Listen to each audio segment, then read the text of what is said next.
Hola chicos, ¿qué tal? En el video de hoy vamos a hablar de los números. Bueno, este va a ser mi primer video y voy a hablar un poco de temas teóricos que se necesitan para los temas de PSU. Bueno, partamos. Primero voy a hablar de los números naturales, que se escriben con la letra N y esta de palito. ¿Ya?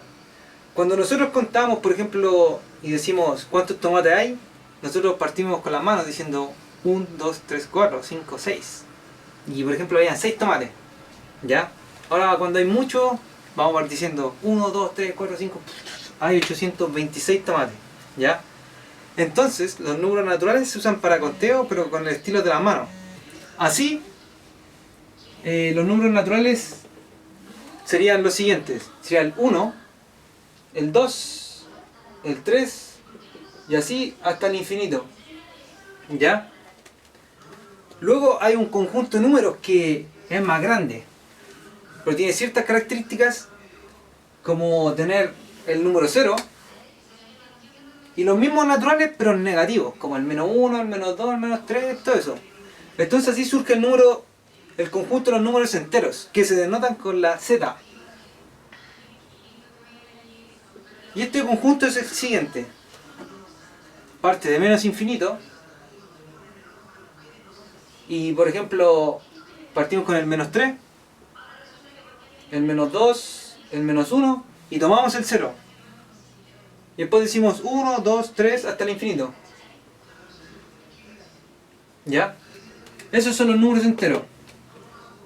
Ya, dentro de los números naturales existen los números primos, que son aquellos que tienen dos divisores pero distintos. Así el 1 no es número primo, porque tiene como divisor solo el 1. ¿Ya? Entonces el primer número primo es el 2. ¿Por qué el 2?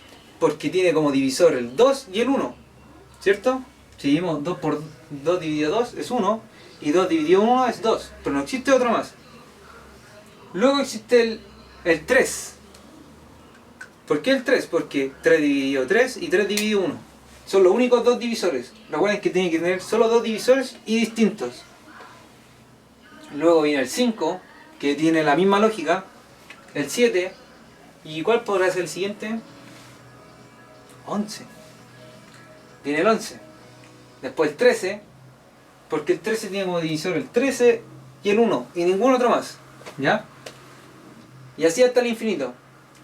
Luego vienen los números compuestos, que son aquellos que no son primos y que parten de la unidad hacia arriba, sin contarla. Entonces así el 1 no puede ser porque no los cuenta, pero puede ser el 4, sí, el 6, el 8, el 9, ¿ya? La característica, así hasta el infinito. La característica de estos números es que tienen dos divisores distintos, más de dos divisores distintos. Por ejemplo, el 4 tiene el 4, el 2 y el 1, ¿ya? Y también otra gracia es que se pueden escribir como la multiplicación de números primos. Por ejemplo, el 4 se puede escribir como 2 por 2, ¿cierto? El 6 se puede escribir como 3 por 2, ¿cierto? Acá, por ejemplo, irá el 10, que se puede escribir como 2 por 5. El 9 como 3 por 3. Y así con todos los números hasta el infinito, ¿ya? También existe algo que se llama los múltiplos, que es tomar cualquier número y multiplicarlo por todos los naturales. Por ejemplo, los múltiplos de 6, ¿ya? Vamos a partir con los números naturales. 6 multiplicado por 1 es 6. Entonces vamos a hablar de los múltiplos de 6. Va a ser el 6, después multiplicado por 2 va a ser 12, después multiplicado por 3 va a ser 18. Entonces esto, como ustedes ven, va a tener infinitos múltiplos. 6, 12, 18, 24, 30, 36, 42, 48, 54, 60, hasta ahí, que no sé más. Después vienen, por ejemplo, los divisores, que cumplen la misma lógica. Entonces, por ejemplo, digamos los divisores de 6. Cumple la lógica, me refiero a dividirlo con los números naturales. Divisores de 6.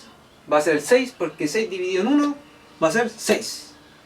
6 dividido 2 va a ser el 3. Y después 6 dividido 3 va a ser el 2. Muy bien.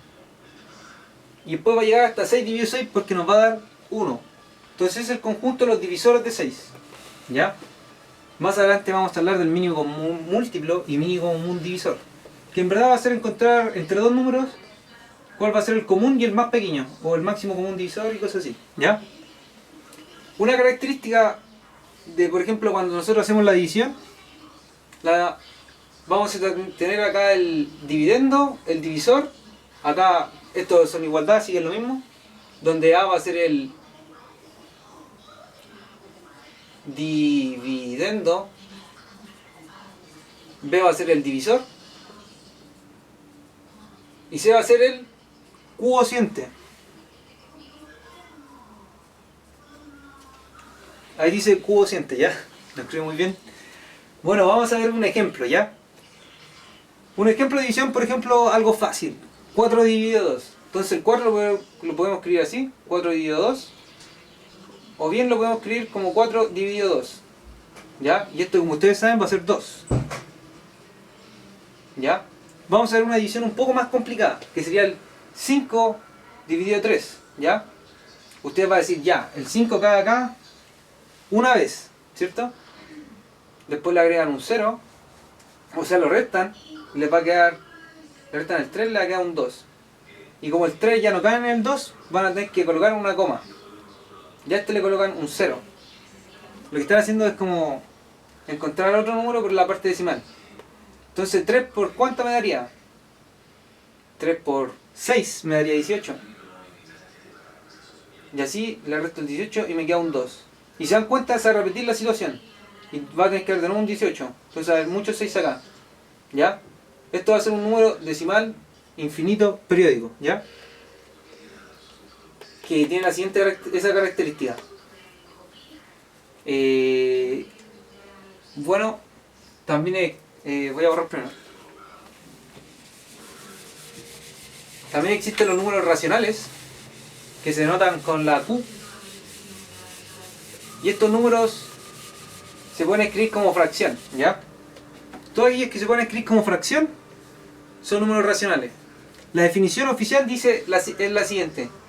Dice, para todo A y para todo B, tal que A y B pertenecen a los números enteros, entonces, y B tiene que ser distinto a 0. B tiene que ser distinto a 0. Todos aquellos números que cumplan eso van a ser los números racionales. No se entendió mucho, pero demos un ejemplo. La cosa es que A y B tienen que ser números enteros. Y B tiene que ser distinto a 0. Entonces, con eso tenemos números racionales. Entonces, pensemos en un número entero A menos 1, ¿ya? Y B no puede ser 0, así que escogemos menos 1.